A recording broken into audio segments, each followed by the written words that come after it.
నమస్తే ఫ్రెండ్స్. ఈరోజు మన కస్టమర్ ఒకరు డెల్ ల్యాప్టాప్ హ్యాంగింగ్ ప్రాబ్లంతో అయితే మన దగ్గరికి అయితే తీసుకొచ్చారు. కర్సర్ కూడా కొన్ని టైమ్స్ వర్క్ అవుతుంది, కొన్ని టైమ్స్ వర్క్ అవ్వట్లేదు అనే ప్రాబ్లం అయితే మనకు చెప్పారు. దానికోసము ల్యాప్టాప్ అయితే ఆన్ చేసుకొని కర్సర్ని చెక్ చేద్దామని చూస్తే కర్సర్ అయితే కంప్లీట్గా మూవ్ అవ్వట్లేదు. ఎక్స్టర్నల్ మౌస్ అయితే కనెక్ట్ చేసుకొని మనము కర్సర్ని సెర్చ్ బార్ దగ్గర క్లిక్ చేయగానే కీబోర్డ్లో కీస్ అన్ని ఆటోమేటిక్గా ప్రెస్ అయిపోతున్నాయి. అరే పెద్ద సమస్య వచ్చి పడిందే, ఇప్పుడు ఏం చేద్దాం?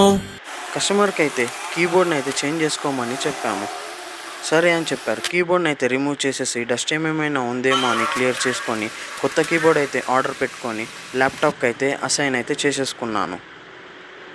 ల్యాప్టాప్ని అయితే నార్మల్గా ఆన్ చేసుకొని కర్సర్ అంతా పర్ఫెక్ట్గా వర్క్ అవుతుందో లేదో చెక్ చేసుకున్నాను.